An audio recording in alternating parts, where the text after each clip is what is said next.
A very, very happy Tuesday and welcome to another episode of the TNC Sports Talk. My name is Justin. Today is January 2026. I hope everyone is having themselves a good week so far. I know I have.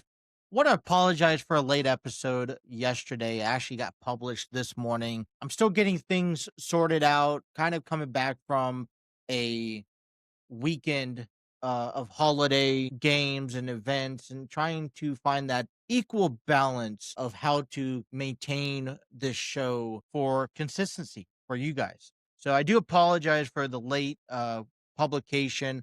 We're back at it. We should be good for the rest of the week, but I will keep you posted as more's to come. I was going to get right down into it because yesterday was Black Monday in the NFL, and there were a handful of coaches expected to be fired across the entire league. And I kind of just wanted to share that listing and maybe discuss a few of them to get off, to get off to a start here on this show. So we start off here in with the Atlanta Falcons. The Falcons fired their head coach, Raheem Morris, who's been the head coach for Atlanta from 2024 to 2025. He's went 16-18 with the Falcons, and he was fired after a 9-8 season. And a lot of that success for the Falcons came at the back end of the year where their hopes of a playoff run was already out the window. And so now Atlanta is going to be looking for another head coach to try to spark this Falcons team in a division that I honestly believe could be up to anybody. I mean, Baker Mayfield and the Tampa Bay Buccaneers was the most promising team heading into this season to win the NFC South. And I viewed it as Atlanta and New Orleans still has some work to be done. They were going to, in my prediction, finish off at the bottom of the division. Carolina was one of those teams who I really did not know how much they were going to improve this year and if it was going to be enough to impact in a contingency. We saw that Carolina was good enough to not only contend, but walk away with the NFC South division. Now, I don't know what the future lies for a lot of these coaches, but Raheem Morris, at least in my opinion, has had a solid back end of this year. But I think early on, the damage was already done, and there was just nothing we could do about it. One of the things that didn't come to surprising was Cleveland Browns head coach Kevin Stefanski. He's been with the Browns for 5 years. He's 45-56 with the Browns, and he went 5-12 this last season. Now, I want to say one thing that you could almost say and agree with every team, especially in the teams upcoming that I'm about to announce. And that is Kevin Stefanski isn't the isolated source and the reason why the Browns are failing. There is a lot of uncertainties with the Browns. They do not have a clear direction where they are headed to and how they are going to get there with what players. And the only thing that is more certain for the Browns are their defense, especially highlighted in the defensive line. That is only the only positive thing for any head coach that is looking to become the next Cleveland Browns head coach would be, hey, you have a argumentatively good defense. So if I was an offensive coach or maybe an offensive coordinator looking for a head coaching position, I would maybe jump on this train to try to become the next head coach because you already know you have a defense that's well established. You already know the defense is solid. All you got to do is shape up the offense. So I can almost presume that the next coach for the Cleveland Browns is going to be an offensive coordinator, caliber type guy. And his job is going to come in there. And I'm sure that he's going to probably break down the fifth wall. He's going to have to reanalyze the performances of Dylan Gabriel and, Shador Sanders. And they're going to have to figure out how they are going to build this offensive team to live up, at least give a fighting chance to the Browns defense. One of the worst teams that I think has struggled since moving to Las Vegas, even prior to that, has to be the Las Vegas Raiders. Yesterday, they fired Pete Carroll. He was the only coach one season for the Raiders. He went 3-14 as a Raider. And I was listening to sports radio because this is kind of where I share my thoughts. All right. I have an opinion. I listen to the radio. Do they share the same opinions? And then I kind of come up with my conclusion. And my conclusion is that Pete Carroll, you are a Hall of Fame coach, in my opinion. You are a great coach that has a great resume. I'm sure that at some point you can benefit an organization somewhere other than a head coaching position. I don't know if that is as an offensive coordinator. I don't know if that's in the front office, but Pete Carroll's time as head coach has surpassed. I'll reference this back to wrestling. Sometimes when you look at a wrestler and his strengths and weaknesses and his ability to perform inside the ring, as they get older, that starts to deteriorate. And sometimes it's hard to face the reality that it's time to hang up the boots and to call it done, to call it a career and retire. I love The Undertaker, my favorite wrestler of all time. No one tops him, not even close to that list. He's had me sold and convinced inside the ring and outside the ring, and the things he's done in between. The one thing that I will admit to proclaim is his timing of retirement. The fact that he went out all the way through 2020, which I think is remarkable. The fact that he was capable with injuries, with father time and all that stuff. And the fact that he only showed up once, maybe twice a year at best. I appreciate it, but I could have told you it would have been a better decision to retire maybe 5 years prior. Pete Carroll is one of those coaches that is maybe you would consider him an old school coach. I put him up in the line of guys like Tony Dungy and Bill Belichick, and hell, even Mike Tomlin is kind of fitting this list now. But he belongs to an era that we no longer see in football today. And there are maybe not even a handful of guys that you can list that is part of that era. The style, the technique, the way that you operate a team, the way that you operate the ball and strategize a game has completely changed. And Pete Carroll has not adjusted to those times. And don't get me wrong, it's not just Pete Carroll's, emphasis that has led to the Raiders to a 3-14 record, but it's time to move aside. And, I appreciate what he's done. I want him to go off and right into the sunset. I think he deserves it. I think a lot of people deserve it, but he deserves it. And maybe it's time to hang up the boots. Now, here's the struggling factor. When you have a coach, just like a player, we talk about this with Mike Tomlin and Aaron Rodgers all the time. How do you want to end your career? How do you want to end your legacy? And the argument would be on top. Maybe it's not a championship. Maybe it's not a division title, but maybe a winning season, or maybe a season where you can say, I had success. It wasn't pretty, but it was as clean and clear as possible. And that's what maybe I see here. And I think that Pete Carroll may be back, maybe with a different organization, but I do not think it's going to be as a head coach. Last but not least, we have Jonathan Grannon. Was the head coach for the Arizona Cardinals from 2023 to 2025. He went 15-36 and had a 3-14 record this year. What upsets me about the Arizona Cardinals, I think they've had some really potential talent coming from their organization over the last, 3, 5, 10 years or whatnot. And yet it doesn't seem they have anything to show for it.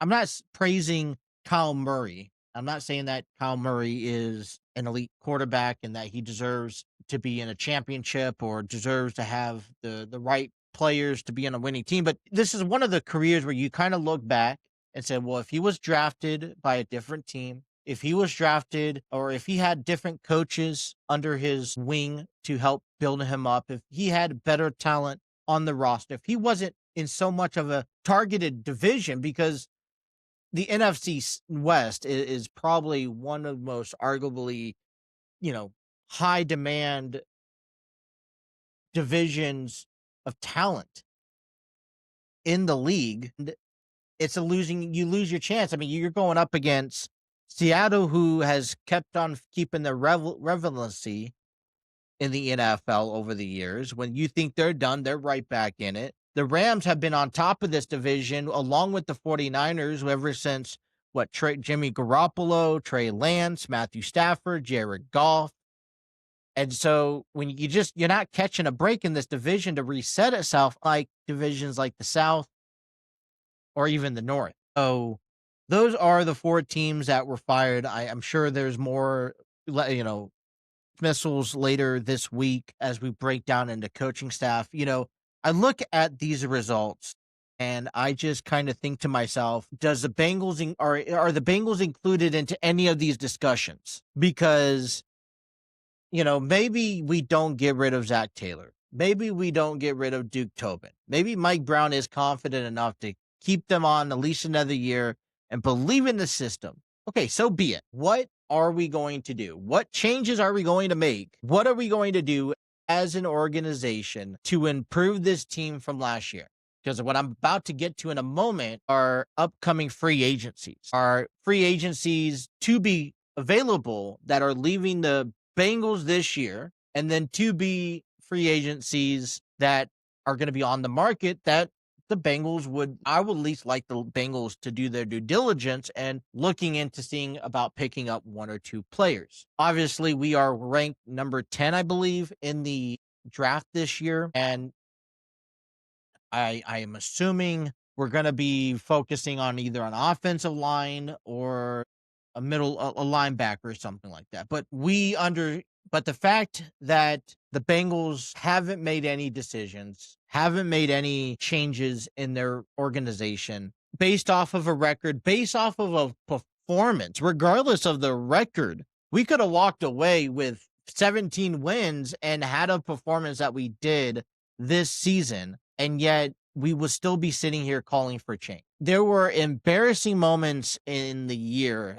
that I was honestly truly embarrassed to be a current Bengals fan. I really wanted to be, I'm going to Joe Browns fan because they haven't lost this bad.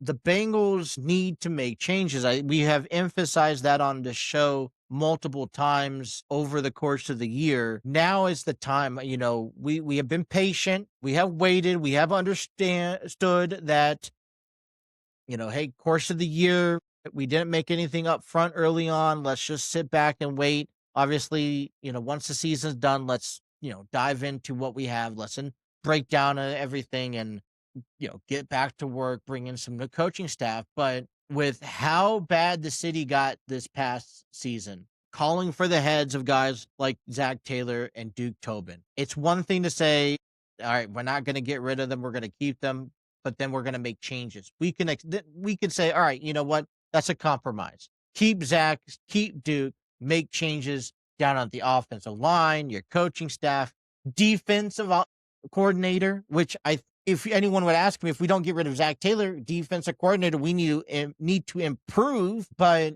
not to see anything happen is just reminding me too much of the Reds offseason this year, not seeing anything happen. So that is the Black Monday head coach firing segment. Don't forget, we had Brian Callahan from the Tennessee Titans that were fired earlier this year, Brian DeBall from the New York Giants. And now these questions not only go for the team of, who's your next head coach? And obviously they bring in a new collective of a viewpoint of the direction of this team, of their teams. But then you ask, where do these coaches go? And if they are going to be landing another head coaching job, if not, are they going to be handing another job at all? So I wanted to pop up this because I saw this on social media and it intrigued my interest. I know it's early on, but let me just get to it. I will get to it. Cincinnati Bengals have 17 players scheduled to be free agents pending any signings. And I thought this was interesting. Coming out of Bengals, before we get into that, coming out of the Bengals, okay, they have re-signed multiple restricted free agents yesterday, including a few players that were contributors to the 2025 season. That included Mitch Tinsley, the wide receiver, defensive end Isaiah Folksky, linebacker Joe Gills Harris, tight end Cam Grandy, linebacker Shaka Hayward, and safety PJ Jules. All 6 players signed to a 1-year deal. Kind of reminds me like arbitration in a sense. They also signed an additional 13 players for reserves and future contracts. I'm not going to get into that list, but you could check it out on the Bengals website. The Bengals, though, have 16 players becoming free agents this year. And this is what I wanted to note out. I'm going to go through the list. And I want to go through, pair that to what we have. I have a couple of players that I think maybe agree with me. I don't care, but I think that the Bengals would be interested in at least taking a look at re-signing them if possible. You got Trey Hendrickson, who's been dealing with an injury all year, and that's a whole story of its own. Joe Flacco, who's up in the air. He wants to be a starting quarterback, is also on the decision of maybe retiring. He's at 41 years of age, but I would love to see him back as a backup quarterback behind Joe Burrow. Jake Browning, I don't know what happened this past year. It honestly scares me, and it makes me question about the future backup quarterback positions for the Bengals. You got Geno Smith. You got Joseph Osai, which if you're losing Trey Hendrickson, I feel like Joseph Osai should be a target to re-sign. Noah Fant, Cordell Volson, Dalton Winsner, Lucas Patrick, Jackson Kirkland, Cam Britt Taylor, Marco Wilson, Tycene Anderson, Jalen Davis, Brian Asamoah, Tanner Hudson, and Cam Sample. Out of those 17 players, I would like the Bengals to at least sign or make an effort to sign about 7 to 8 of them. I'm talking about a guy like Cam Sample, Lucas Patrick. If not Lucas Patrick, I understand age. Holden Volser would be someone that I at least like to bring back. Cam Britt Taylor is another person. Noah Fant, Joseph Osai that we just talked about. I believe that, maybe there was a conversation at the beginning of the season to show interest and to push to bring Trey Hendrickson back. I'm uncertain about that now. It's an integrity thing for me, and I would stay away with that with a 10-foot pole, in my opinion. Joe Flacco, like I mentioned, I would love to bring him back as a backup quarterback. I do not know the status of trying to bring back Jake Browning. With that being said, I know we have the draft pick in mind, but we also do have free agency out there on the market that's going to become available. Now, we don't need a top-tier quarterback, and Joe Flacco expected to make maybe, with the impressive year that he's had, although he hasn't won a whole lot of games, maybe about $6 million in the market value. He's kind of right there in the middle of that list. But there's other guys, if we don't take Joe Flacco and don't push on him, there's other guys down there at the bottom that I think are much better options for other than Jake Browning. And the emphasis on why we're focusing so much on the quarterback at the moment. It's because I don't know if you've seen the last 6 years, but Joe Burrow's gotten hurt. Now, if there's any indication, maybe this is an off year, he'll be back in 2026 and he won't have an injury all year long. He'll be able to play a complete season. But with our offensive line, with how the offensive line in general performs in Cincinnati, and without being said for Joe Burrow's injuries over the years, I would honestly want to make sure that I'm crossing my T's and dotting my I's and having a backup quarterback that I can depend on and rely on. He doesn't need to be Joe Burrow status. He doesn't even need to be Joe Flacco status. He just needs to be someone worthy enough. We've seen some decent backup quarterbacks in Trey Lance, Carson Wentz. Over the years, Teddy Bridgewater has stepped in, Gardner Minshew before he went down with an injury. But Jake Browning, this is where we get an understanding of his performance this year based off of his market and his value. He'd even make $1 million this year in an estimate. He's averaged to make just under $1 million. Your second to backup quarterback is Sam Howell, and he's on the Eagles, who is contending for a playoff spot and trying to go back to the Super Bowl. So my point is, we don't have to have a top tier quarterback this year. But when you look at the free agent market, can you afford $1 million, maybe $2 million in someone that has maybe a different promise than what Jake Browning has? And I hope I'm wrong. I hope that, if they bring back Jake Browning and Joe Burrow gets injured and we got to bring Jake Browning back in, it's a different story than what we saw this past year. But you can't tell me that if that's going to be a scenario at some point next season, you wouldn't be a little bit scared of him coming back in his performance. So as we continue looking on, what do we need? I'm going to stay away from offensive linemen. Obviously, I think we need a lot of them, but I think historically, it's been shown that our offensive line, regardless how good you are, regardless who you are, they just struggle in general. When you look at Trey Hendrickson and Joseph Osai being on the free agent market, does warrant you for an interest to seeing what type of veteran do we have to come in and help elevate this defensive line, given we need help defensively.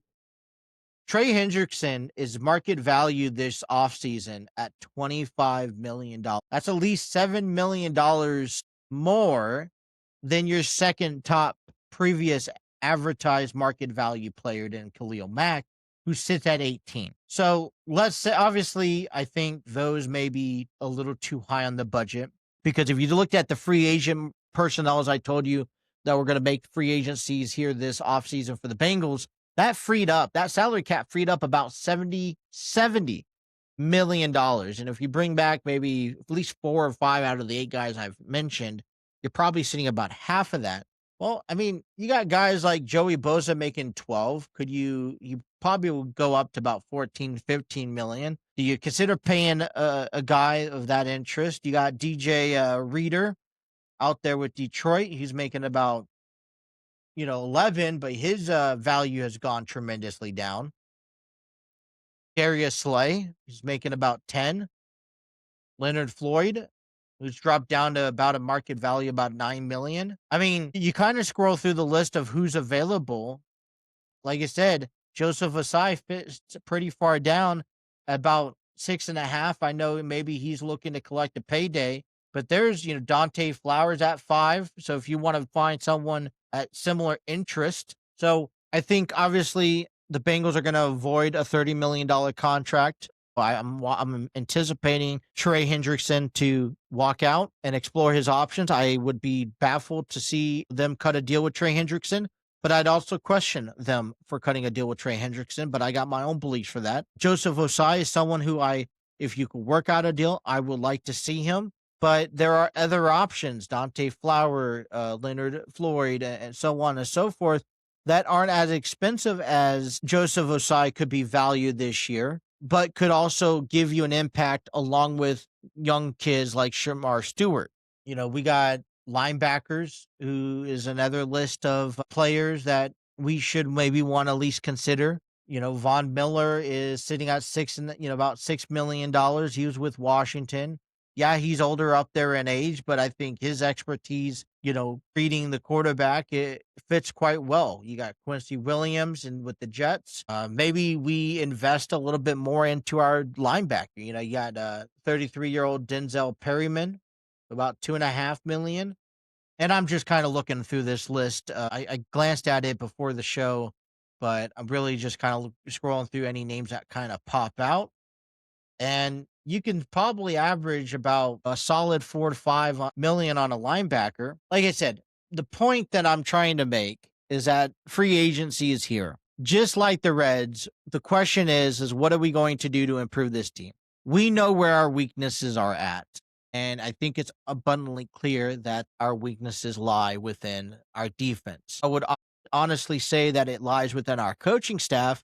But since ownership doesn't really seem interested in making any changes to our personnel coaches, making changes and making additions to our roster will help this scenario out. Now, yeah, look, if we resign any free agents that become available, we got the draft ahead of us, but I'm right now not depending on the draft to save this team. I don't think you can, even if you drafted nothing but defensive players, I don't think you would be able to improve this defense better than what it was last year. I think coming up with a name or two, on a free agent market, actually showing interest, almost capping out, don't have to cap out, then I think that that's a start. And I think what you're going to do, it's all about, perception with the fans. As a fan, if I see the Bengals make that effort, not just sit on, who they have, not just sit on no names, lacklusters, not just sit on, potentials that we are unclear of from the draft picks. If we can see the effort made to improve this team offensively, defensively, coaching personnel, I think there's be a much bigger and better support for this team. We're not a Bengals fan to support Mike Brown. We're not a Bengals fan to support Zach Taylor. We're a Bengals fan because we love Joe Burrow. We love Jamar Chase. We love T. Higgins. We love Shamar Stewart. We love DJ Hill. We love Chase Brown. That's why we are a Bengals fans. That we don't go out to the games. We don't give Paycor Stadium our money so that Mike Brown can sit there and be a Scrooge and roll over in his, filthy earnings. We put money into the stadium so that we can get something out of it. And that is a championship. And the way you're going to put into a championship is putting in money. Doesn't have to be all out. We're not looking to compete with the highest played marketable teams, but it's developing talent, picking up personnels, and giving your best effort. That's all we ask. And I just think early on, it's a bold statement to say, but early on, we don't see that from this Bengals, and it's a bit upsetting. All right. So a little bit of Reds news, because coming up here next weekend, January 16th, 17th, we have the Reds Fest that will be scheduled at the very first event of a newly renovated convention center. And tickets are still available. They're about $33 per person per day, I believe. I only checked for Friday. Let me check for Saturday as well. And then the 2-day pass. So it's $33 for adults, $23 for kids. That's the same price for both days. Kids between 4 and 12 are 23. 23. And then the 2-day pass is 44. So you're basically, it's buy one, get one half off, which I don't think is a bad deal. I don't know. I saw maybe a list of the panels a little bit. You got autograph appearances. There's no Ellie Dela Cruz. There's Hunter Green, Terry Francona. You have the alumni of Bronson Arroyo. You got Jeff Brantley, Todd Frazier attending next weekend. You got JJ Bleday out there, along with Nick Lodolo, Luis May, Emilio Pagan, Jose Trevino, Tyler Stevenson. No Ellie Dela Cruz, Terry Francona. We will see. We have Tommy Thrall and Jim Day as broadcasters, along with John Sadak and Brian Gisnek. Sorry if I misbutchered that name. It's all right. If I was given a free ticket, I'm not asking for free tickets here, but if I was given a free ticket to the Reds Fest next weekend to bring me and my family, I'd love to attend and check it out and see what the experience is behind it. But it's not the same. I don't know why they charge. You kind of want to find something that says, hey, look, come out. I want you to come out, see our venue, enjoy who we have, and get excited for this year. Despite what they've not done offensive, during the off season, I always remember, and I don't know how, San Diego does things anymore, but I remember before I moved out here to Kentucky that San Diego it was free admission. You can head out to the stadium. You'd have to find your own parking. You'd have to reserve a ticket, which was free, but you get into Petco Park, you get to explore, go onto the bullpen and throw bullpen sessions. You get to go down and check out the batting cages. They have like a sale shop down there of memorabilia down there underneath the stadium, kind of get to walk onto the field and maybe run the bases, play catch, sit on the grass, sit up in the stands a little bit, go into the visitors' dugout, into their locker room, check out their batting cages and whatnot. And kind of, they really showcased everything. And it kind of got me excited to be a Padres fan. It got me excited to go out to Petco Park and root for San Diego. That you would have, because out there they have Park in the Park. It's the Gallagher Square now. They have that Titantron is for performances and whatnot, and they would have the stage schedule out there, and then around the stadium you'd have ball players lined up on concourses to sign autographs, take pictures, and whatnot. And I thought that was great. Took the kids out there. They had blow ups and everything. I wish, I understand how weather is out here in Kentucky, but I wish they'd do something similar to that. I feel like, I understand it was all one day when this happened. I understand this is kind of over a weekend, and I appreciate that. And maybe this is a much better process, but it gives me a reason to come out. I see what they put back into the fans saying, hey, look, Great American Ballpark is a good place to be at. Great American Ballpark, you got to come visit. You got to bring your family. You got to buy our merchandise. Come on our field, see what it's like, get that hands-on experience, share with your friends. And when you have a region that markets not just Cincinnati, but Kentucky, they go all the way up to, as far as they can go north, Columbus, Dayton, before they start crossing territories with Cleveland Guardians. Then they go into Indiana, and then they come out to the Virginia territories. And then down in Kentucky, Lexington. They have a vast range to reach out to fans, unlike San Diego. And you kind of offer them a little bit more. That is my personal opinion. Like I said, I've never been to a Red Fest. I don't know if it's worth the investment to go. It's one thing, like I said, maybe I will one day, and I would have a changed opinion. Like I said, I'm not looking for free tickets, but if somebody has availability, then send them my way. Let me join you. I would only be able to go Friday. Busy Saturday next week. Before talking about busy next Saturday, before we get into our last segment, and we'll talk about and recap Monday Night Raw for you guys, I want to just talk a little bit about what's going on with Enlighten Studios. They have their upcoming theater production from February 20th through March 1st called Grassroots. It's about family, faith, forgiveness, and the courage to face the truth. The set's back in 1950s, where a black family moves into a white neighborhood and truths of the neighborhood start spilling out. It is play that is not for the faint of heart, but it delivers a direct message. Some people may watch this play and say, oh, I really didn't know what it was like back in that time period. We're 75 years out from the 1950s.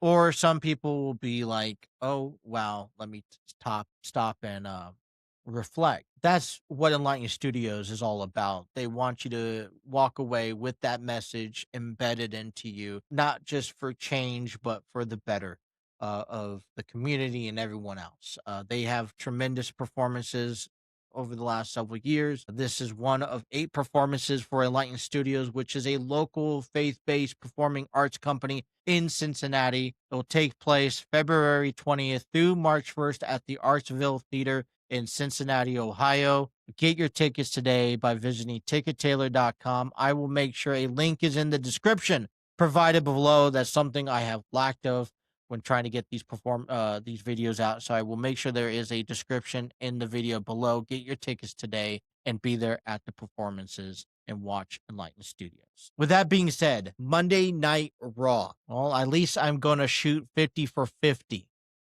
here, because CM Punk, I'm going to warn you, if you've made it this far in the show and you haven't watched Raw, stop it now and then come back when you got a chance to catch up, because we're going to spoil some things.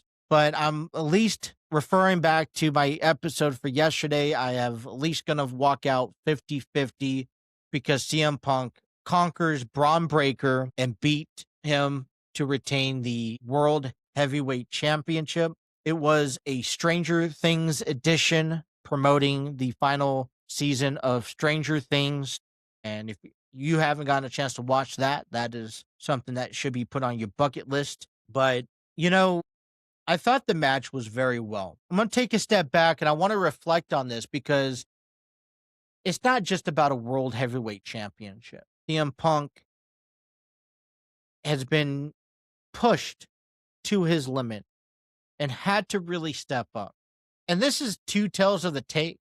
CM Punk is at one end of his career. He's considered to be up with guys like Kofi Kingston, Randy Orton, John Cena, who's just retired, AJ Styles, who expects to retire this year. And a lot of his fight is going to be around keeping himself relevant into this picture because it's a dog-eat-dog in the wrestling industry. And if you're not up there at the top, you are lost in the mix and can be forgotten. And so he finally, after returning to WWE, winning the World Heavyweight Championship, has to maintain that level and that expectation for not only for himself. When on the other hand, you have Braun Breaker, this is this young new generation of guys that are looking to get a push in the WWE, and he is much younger. He is probably much more physical, has much more stability and agility. He's not fragile, and he wants to maintain that status quo, and a loss by CM Punk brings him back down a couple notches. And my conclusion yesterday on our podcast indicated that CM Punk was going to retain only because he just recently won the World Heavyweight Championship after Seth Rollins had to vacate the title. Do I think it was the right decision? Not necessarily. Seriously. I believed, and I believe in the power that Braun Breaker should be rising. He should be climbing this mountain. And instead they have him sliding on a landfill. And I feel like this kind of pivots and keeps him contained. And I don't want to see Braun Breaker contained. I want to see him reach to the stars. And maybe I think Braun Breaker's success is right on point. Maybe others think it's too fast, and that's why WWE chose that he was going to lose last night on Raw. It was a good match up until, to be honest, and with all fairness, the ending. I was not a fan of the ending. We even had probably a moment in the match where my eyes almost popped out at me because I was like, what's going on? I've never seen Braun Breakers do this. It's a rare sight, but Braun Breaker climbs to the top of the turnbuckle. Well, let me paint you that picture. CM Punk has Braun Breaker in the STF and was about to make Braun Breaker tap out. But then Paul Heyman gets onto the apron. CM Punk stops and confronts Paul Heyman and punches him. And Braun Breaker knocks Punk out of the ring. Well, CM Punk knocks Braun out of the ring. He dives through the ropes, hitting him.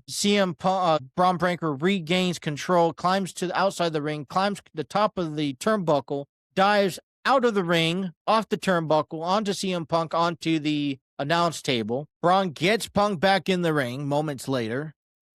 And as he sets up for a spear, Punk lifts his knee up and blocks the spear, delivers a GTS, and pins Braun Breaker to retain the title. We saw the Vision. We saw Penta, Rey Mysterio, and Dragon Lee come out and break up that. We saw high-flying moments. We saw both of them kick out of finishers. And to me, all of it changed with a knee. CM Punk lifted a knee, and Braun Breaker is so phased that Punk could hit the GTS and pin him. And so 2025 on Raw starts off with CM Punk retaining the World Heavyweight Championship. Braun Breaker loses. And what I think the image that is just insecure in my head is that the end off Raw, CM Punk was standing in the center of the ring, holding the title up, and Braun Breaker was sitting down, licking his wounds on the ground outside the ring, and the cameraman had both of them facing the camera, and it just, I feel like it really leveled and put Braun Breaker back down. I really did. It's one thing, and all because of the ending, because if there was any other ending, if there was a double count out, if there was outside interference, if there was anything else that kept Braun Breaker from winning that title, you keep his credibility, You keep what he's done on the promos, in his matches, his dominance, but this was a clean pin. CM Punk cleanly pinned Braun Breaker, and I'm just struggling to figure out and to get over it. There's something that's going to be embedded into my mind for quite some time, and you know, this is the reason why I wanted Braun Breaker to win. You've also held back the vision, and this vision is supposed to be this young generation of talent that needs help with the wise man Paul Heyman to get themselves pushed to get these matches like Braun Breaker had last night, and yet they're not getting those pushes to those matches. They have had zero success, and like I said, I consider we're on the road to WrestleMania. And there's no twist. It's too, I'm going to say predictable, but it leaves me talking in a negative concept. If the things were different, if the roles were changed and Braun Breaker won, I'm coming on here and I'm saying, yes, they're getting the push. This is the beginning of the success. We're going to see more out of it. If something doesn't sit right with me with CM Punk winning and retaining the title. Also questions what's next for him. It also questions what does the WWE have in plan for WrestleMania this year, considering that before the World Heavyweight Championship, for the vision for CM Punk, it then now drags me to SmackDown, where we have the WWE Championship on the line in a 3 Cages of Hell match or 3 Stages of Hell match. And I'm interested if they plan on elevating that and maybe throwing in a surprise or whatnot. Or they're going to keep things the same. Other things happened on Raw other than CM Punk retaining the title. We had Rhea Ripley and Io Sky defeating the Kabuki Warriors to capture the WWE Women's Tag Team title. I watched the match. It was a really good match. There was a few moments where I'm just like questioning myself. Rhea Ripley took a back bump as she did like a little somersault onto the mat outside the ring. I felt the pain on that. There was a moment where they got back into the ring and the Kabuki Warriors were trying to do this tag team combo moves. And it didn't resonate with me. AJ Styles slaps the disrespect out of Gunther, and we're seeing another person. First it was R-Truth, and look at what happened to him. But AJ Styles is going to run into Gunther now and poke him. We'll probably end up seeing a match at some point with Royal Rumble coming up, maybe something else. Becky Lynch defeats Maxine Dupree to reclaim the Women's Intercontinental Champion. That was a little bit surprising, but she used the ropes as leverage to pick up the victory. And otherwise, it wasn't really too much of a big title match for them. Surprising, they put the title back on Becky Lynch. Here, the Usos issued a bold warning to the Raw's tag teams. Look, I think that's fine. I do like the Usos retaining, gaining back those titles. Well deserved. I feel like since the last time we saw the Usos hold gold together, they're in much different places of their career. I feel like they're in much serious positions than they were back then. Maybe they were under the tribal chief and following what Roman Reigns and then that storyline over the years, but this is on their own. They are the top dogs of the division. And I think WWE has placed them up there for the reason right now, saying, look, we don't have a team that can elevate on Raw than what the Usos can do. So here's the titles. I now need to build in my development system on Raw a tag team division that can go toe-to-toe with Jey Usos. Otherwise, I'm seeing them hold that title for quite some time. And I saw on social media that Tommaso Ciampa's contract is coming to an end here. And right now, there's no plans on the horizon to re-sign with the WWE. And, that's a DIY is one of those tag teams that I feel, WWE has misused and poor time management of their use. So, that's the statement that I think is being said. It doesn't matter who you are, you need to step up. Well, 1 week after successfully defending the women's world title in the triple threat match against Raquel Rodriguez and Nikki Bella, Stephanie Valkyrie was attacked by Rodriguez last night. Liv Morgan ends up beating Lyra Valkyria in single competition.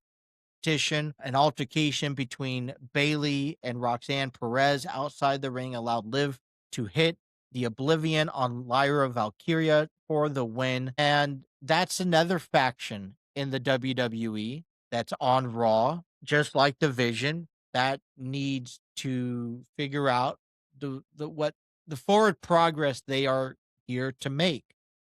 And that relates into winning titles. So I understand that last year injuries had provoked the Judgment Day. But it seems to me right now they're all healthy and they're ready to go. And then once again, congratulations to CM Punk successfully retaining his WWE or his World Heavyweight Championship to Braun Breaker. And so that is Raw in a hindsight.